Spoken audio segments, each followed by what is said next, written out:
จะจำเป็นสู้ตัวเตียสนิทจนไปดีปอดเมียนเฮาไม่เป็นสิ่งระบายยังกับบันเวิร์มบำรารับเอาลูกเนี่ยสายจะทำไมในขนมทั้งไงตีมุ้ยจะคือจีทั้งไงดังคายแต่ว่าดองจะคือคายปรำปีชนะปีปอนดอกปรำมวยจะคือคายกะดาจะให้ทั้งนี้ก็ยังเมียนปอดเมียนได้ปีเศษจีปีเศษคือปอดเมียนได้ก็ได้ได้เตยจำเป็นจูนตัวตัวสนิทจนพอได้จ้ะหอยทั้งนี้โมเลคือจีทั้งไงคือหายทางทีวีมาชาจีดคือมวยกะดาได้บานประพฤติในแขกกำปุงสปือได้ขนมลูกพงได้คือสำได้จากแกมหาเสนาประเดี๋ยวจูคนแสน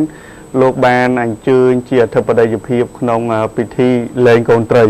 ได้เลงโกนเตยเราโฮเจียงมวยเลี้ยงกบ้าหอยโกเมียนบังกองพงได้หอยจำปูปัญหานี่ยังนึงจำเรียบจูนเราไปมาตัวสนิทชนในเวทีปีบ้านบริษัทได้ไปใจกระเตรูเพียบโดยยังตรยกยังสำเร็จไอจานพ้องบ้านไอจีดบองนี่ขยมสมจุ่มเรียบจูนในปอร์เมียนดบองนี่คือโลกวิจัยบัณฑิตเบดริชเนอร์สควอตเต้มุลีก็เจียการดับประเทศเป็ดในคนแถวมาเดี๋ยวเป็นใหญ่จังหวัดสกอตบ้านก็มีการเคาะจัดจมพูรถทาพิบาสฟีเหมือนแบนบังการประจุมนุ้ยช่วยดอมเหมือนตีเป็ดคนแถวบุพาคือโลกวิจัยบัณฑิตเบดริชเนอร์ได้เจียประเทศเหมือนตีเป็ดคนแถวบุพาเคาะจัดดังรถทาพิบาสฟีได้มันบังการประจุมนุ้ยช่วยดอมเป็ดคนแถวบุพากราวรถทาพิบากัมพูชีแบนบังการประจุมนุ้ยปีใบเลียนดอลประมวยเลียนดอลแลกนองชนามปีปอนดอประมวยนี่โลกบ้านเหมือนโตทางรถทัพพิบากัมพูชีบ้านบังการวิพิกเตียนทวิกาดอมเหมือนตีเป็ดคนแถวบุพาปีใบเลียนดอลแลกอเมริกดอประมวยเลียนดอประมวยเลียนดอลแลกอเมริกในขนมชนามปีปอนดอประมวยนี้จำนายไอรถทัพพิบาสฟีปมบ้านบังการวิพิกเตียนจำนวนบุญเลียนดอลแลกอเมริกระบอกเกเตโลกบ้านสำได้ในการโคจัดจำพวกเรื่องนี้แมนเทนหอยก็มีการอินขมาติดพองนี่บัตามโลกวิจัยบัณฑิตบ้านในเย่ในขนมระบายการชมเมียตีมวยชนามปีปอนดับประมวยนี่ตามระบายการมันติเป็ดบ้านในดังทางมันติเป็ดบ้านช่วยกบมาแต่มีนจุ่มมือเจียงแซมใบเลียนปรำเปิลเมินปรำปีปอนใบโรยดับปรำปีเนี่ยในขนมนกคือมีนจุ่มมือทุนโครนกมีนจุ่มนวลประมวยเมินประมวยปอนประมวยโรยแปดสับประมวยเนี่ยได้โจมกสมระในขนมมันตีเป็ดหอยประพบได้แบนหน่อยดังท้ามันตีเป็ดแบนตัวเราในกาตัวกาเวกาบนุแบนจุ่มนวลมวยเมินประมวยโรยใส่สับกระไนนังเวกาบเบดงมีนจุ่มนวลปีโรยประมวยกระไนนังมีนสตรีมีนเตยปูมีนจุ่มนวลมวยเลี้ยนมวยแสนปรำใบเมินบุญปอนใบโรยไปสับปรำใบเนี่ยได้บ้านมาปีนัดหนึ่งชีบาปูรถไกรกรอกัมพูชีบ้านตัวสิวาปีมันตีเป็ดคนแถวบุพาบ้านจัดตกมันตีเป็ดนิถาเจียมันตีเป็ดจัดถ่อดาวแซมมันดำเริงเอาเมียนกาบองประไอ้ลูกวิจัยบัณฑิตเบดริชเนอร์ได้เชียจุนจิตสวีโดยบ้านปูรถกัมพูชีได้ชมูโลกทาเชียเปรียรูจัดถ่อคือทายืมเมียนกบมาโตเชิญเดสกอร์หอยมันตีเป็ดคนแถวบุพานี่บาทหอยจำนวนทาวิกามันตีเป็ดเมียนจำนวนสายสบายเลียนดอลลาร์อเมริกมีชนามกันลองบอกมันตีเป็ดคนแถวบุพาบ้านดำนาการนั่นคือจับตั้งปีชนามมือปอนประมวลโดยกายสปีมองเลยประเทศมันตีเป็ดนี่คือโลกวิจัยบัณฑิตเบดริชเนอร์ได้จีจุนจิสฟีจีเนสไฟเราทวิกาซับรอสจุนตามระยะการประกมดนตรีมนุษย์ทวารได้ก็ลองมายังเคยเนี่ยมีโลกโกดวิจุลงไงนั่งสกัดมาเพียบมนุษย์ทวารได้โลกบานอะไรอย่างกี้ดำใบช่วยดอกกมาระบบปฏิกรรมปัจจัยยังตามปฏิมลีในกัมพูชีเยอะคือกมาจรานะได้ตรบานมันติเป็ดคนแถวบุพาช่วยสังครัวต้องนุพงได้ยังทาการยังในปิโต้ก็อาจโจมันติเป็ดในพงได้บาทนี่คือเจียตึกจัดมนุษย์ทวมวยได้โลกวิจารณ์มันได้ริชเนื้อโลกบานช่วยดอลปฏิกรรมปัจจัยยังจังมูแต่ดองบาทให้ยังทรง បិទបញ្ចប់នៅព័ត៌មាននេះតែត្រឹមនេះទុកឲ្យមូលីដើម្បីជម្រាបជូនព័ត៌មានបន្តបានចាព័ត៌មានបន្តទៀតនេះគឺស៊ីដាច់ពោត8តោនចាបរិះម្នាក់ហ្នឹងគឺបានស៊ីដាច់ពោតគេអស់8តោនរយៈពេល5ខែគឺម្ចាស់ពោតហ្នឹងក៏បានប្រទះឃើញមុខរបស់គាត់ហើយក៏បានខាត់ខ្លួនចូលប៉ុស្តិ៍តែម្ដងបរិះស៊ីឈ្នួលដឹកកសិផលម្នាក់ក៏ត្រូវបានម្ចាស់កសិផលប្រទះឃើញមុខនិងរថយន្តកំពុងតែចរាចរណ៍លើកំណត់ផ្លូវជាតិលេខ4គឺត្រង់ចំណុចភូមិអង្គរសង្កាត់ចំចៅខណ្ឌពោធិ៍សែនជ័យកាលពីវេលាម៉ោង 9:15 នាទីព្រឹកនៅថ្ងៃទី1ខែកក្កដាឆ្នាំ2016នេះបរិះដែលទទួលរងការចោទប្រកាន់គឺមានឈ្មោះថាហេងណៃអាយុ36ឆ្នាំដែលមានមុខរបរបើករថយន្តស៊ីឈ្នួលដឹកពោតពីខេត្តកំពតទៅខេត្តបៃលិនជាអ្នកបើកបររថយន្តម៉ាកហ៊ីយ៉ាន់ដៃពណ៌ឈាមជ្រូកដែលពាក់ស្លាកលេខព្រះសីហនុ 3A0654 ដែលមានទីលំនៅនៅក្នុងភូមិព្រែកឃុំត្រៃស្លាស្រុកស្អាងខេត្តកណ្ដាលហើយចំណែកឯដើមបណ្ដឹងគ្រាន់តែស្គាល់ឈ្មោះថាយាយម៉ាប់ដែលមានទីលំនៅនៅខេត្តកំពតជាថៃកែប្រមូលទិញលក់ពោតក្នុងមួយខេត្តកំពតគឺដឹកឈ្មោះទៅខេត្តបៃលិនហើយបើតាមប្រភពពីដើមចោតគឺបានដឹងថាដើមចោមរហូត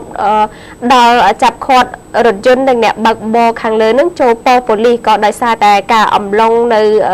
ខែមិនិនាឆ្នាំ2016នេះភាគីខាងយីម៉ាំគឺបានជួលរថយន្តបរោះខាងលើនឹងដឹកពោតចំនួន8តោនពីខេត្តកំពតយកទៅលក់នៅឯខាងខេត្តបៃលិនគឺទល់ដែនខ្មែរថៃតែ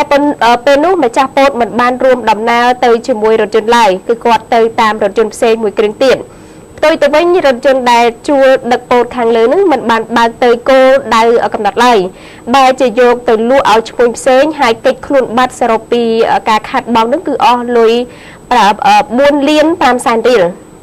គឺអស់រយៈពេល5ខែទើបប្រទះឃើញរថយន្តជនសង្ស័យឆក់បោកខាងលើកំពុងធ្វើចរាចរណ៍នៅលើកំណត់ផ្លូវជាតិលេខ4គឺត្រង់ចំណុចសង្កាត់ចំចៅក៏ខាត់ទាំងរថយន្តទាំងអ្នកបើកបរចូលដោះស្រាយទូទាត់លុយបំណុលចាស់ហើយរឿងរ៉ាវខាងលើគឺត្រូវបានភាគីខាងអ្នកបើករថយន្តគឺបានលើកឡើងថានៅអំឡុងពេលដឹកពោតទៅខេត្តបៃលិននោះគាត់ជួនជាចៃដន្យគឺរថយន្តរបស់គាត់នឹងមានបញ្ហាតាមផ្លូវចាខូចអស់ជាច្រើនថ្ងៃហើយពោតនៅលើរថយន្តគឺខ្លាចខូចគាត់ក៏សម្រេចចិត្តលក់យកលុយជួសជុលរថយន្តសិនរងចាំសងទៅម្ចាស់ពោតវិញជាក្រោយតែអស់ពេលវេលារហូតដល់5ខែមិនទាន់បានសងលុយទៅម្ចាស់ពោតវិញនេះទេហើយក្នុងការសម្របសម្រួលគ្នាអស់រយៈពេល7ម៉ោងទៅភាគីខាងរថយន្តសុកចិត្តចេញសងលុយចំនួន4លានទៅភាគីម្ចាស់ទំនិញជាការបញ្ចប់រឿងចានេះស៊ីដាច់របស់គេចាគាត់បញ្ជាក់ថាហើយរយៈពេល5ខែគាត់នៅឃើញថារបស់ដែលយើងត្រូវទទួលចាពីគេយើងត្រូវតែធ្វើម៉េចដើម្បីឲ្យបានទៅដល់ដៃគេចាប៉ុន្តែផ្ទុយទៅវិញបរិះរូបនេះគាត់ស៊ីដាច់ទាំងអានេះទាំងអស់ហ្មងចាកន្លងមកគេថារបស់ដែលយើងផ្ញើបញ្ញាផ្ញើនឹងបំណុលហើយបាទតែពេលអញ្ចឹងហាក់ដូចជាគាត់ត្រូវបានចោទថាអាចដូចជាដោះសារបើមិនជាករណីហ្នឹងកើតឡើងមែនមិនក៏មិនប្រាប់ម្ចាស់ពោតឲ្យដឹងថារថយន្តគាត់ខូចហើយទូរស័ព្ទយើងមានតំណែងគ្នាតាមិនដូចជំនាន់មុនយើងត្រូវប្រើភាពនាំសារណាអញ្ចឹងគាត់ថាបាទអាចថាជាការដោះសារមួយរបស់តកងឡានប៉ុន្តែដោយសារតែមានការដោះស្រាយបញ្ចប់រឿងត្រឹមនេះក៏ខាងយាយម៉ាប់យាយម៉ាប់ក៏ទទួលយកព្រមឲ្យសង4លានរៀលចំពោះករណីដែលគាត់បានលួចពោតដល់ទៅ8តោនចាច្រើន8តោនចារួមជាមួយនឹងការទុកចិត្តទៅទៀតចាកូនសូមបញ្ចប់រឿងត្រឹមតែប៉ុណ្ណេះចាទុកទៅលោកយូរ៉ាវិញចាបាទខ្ញុំសូមជម្រាបជូននៅព័ត៌មានមួយទៀតគឺថាបញ្ហាចោលលួចវិញម្ដងដោយបន្លំចូលទិញខោអាវទៅជុះនោះបន្លំលួចកាច់កម៉ូតូហើយត្រូវអស់លាក់តែម្ដងជនសង្ស័យពីអ្នកដែលបន្លំចូលទិញខោអាវជជុះបែរជាលួចកាច់កម៉ូតូត្រូវម្ចាស់ម៉ូតូស្រែកថាចោលផ្អើលដល់នគរបាលល្បាតនៅក្នុងមូលដ្ឋានខាត់ទាំងពីរនាក់កាលពីវេលាម៉ោង8ព្រឹកថ្ងៃទី1ខែកក្កដានេះគឺដើមខែតែម្ដងគឺនៅចំណុចមុខផ្ទះលេខ35ផ្លូវ173ក្រុម8ស្ថិតនៅក្នុងភូមិ1សង្កាត់ទួលស្វាយព្រៃទី1ខណ្ឌចំការមនជនរងគ្រោះមានឈ្មោះថាភៀបោភេទប្រុសអាយុ22ឆ្នាំមានមុខរបរជាកម្មករលីសែងខោអាវជជុះស្នាក់នៅសង្កាត់ជ្រោយចង្វាខណ្ឌជ្រោយចង្វាបានប្រាប់ថាមុនកើតហេតុគាត់បានទុកម៉ូតូម៉ាក Honda Trim ពណ៌ខ្មៅស៊េរី2012ពាក់ស្លាកលេខបាត់ដំបង1K 7564ដោយចាក់សោកម៉ូតូត្រឹមត្រូវបានទុកមុខផ្ទះកើតហេតុខាងលើហើយចូលទៅក្នុងកន្លែងលក់ខោអាវជជុះស្រាប់តែមានបរិសុទ្ធ2នាក់ម្នាក់ដើរចូលទិញខោអាវសម្លៀកបំពាក់ហើយម្នាក់ទៀតអង្គុយនៅខាងក្រៅដោយមិនមានអ្នកណាចាប់អារម្មណ៍ដែរតែរយៈពេលប្រមាណជា10នាទីក៏បាត់ម៉ូតូហើយក៏ស្ទុះរត់ចេញទៅក្រៅឃើញជនសង្ស័យកំពុងបណ្ដាលម៉ូតូគាត់ហើយក៏បានស្រែកថាចោលទើបជនសង្ស័យទម្លាក់ម៉ូតូនោះចោលឡើងជិះម៉ូតូជាមួយនឹងបកពួកម្នាក់ទៀតហើយភ្លាមនោះគាត់បានដេញតាមតែមិនទាន់ក៏ជួបសមត្ថកិច្ចល្បាតតាមផ្លូវឲ្យជួយដេញតាមរហូតដល់ផ្លូវព្រះមុនីរ៉េតសង្កាត់ទួលស្វាយព្រៃទី2ខណ្ឌចំការមនទើបឃាត់ជនសង្ស័យទាំងពីរនេះបានហើយដកហូតបាននៅទូរស័ព្ទដៃមួយគ្រឿងគឺខ្សែដៃមួយខ្សែនិងឧបករណ៍កាច់កម៉ូតូនោះផងដែរនគរបាលខណ្ឌទូគោកទួលស្វាយព្រៃទី1បានប្រាប់ថាជនសង្ស័យទី1នោះមានឈ្មោះថានៅស៊ីនួនភេទប្រុសអាយុ30ឆ្នាំមានមុខរបរមិនពិតប្រាកដស្នាក់នៅស្រុកលើកដែកខេត្តកណ្ដាលជាអ្នកលួចនិងបពពួកម្នាក់ទៀតមានឈ្មោះថាជឿនធាភេទប្រុសអាយុ27ឆ្នាំមានមុខរបរជាអ្នករត់ម៉ូតូឌុបស្នាក់នៅបន្ទប់ជួរសង្កាត់បឹងទំពុនខណ្ឌមានជ័យដែលជាអ្នកចូលទិញខោអាវជជុះ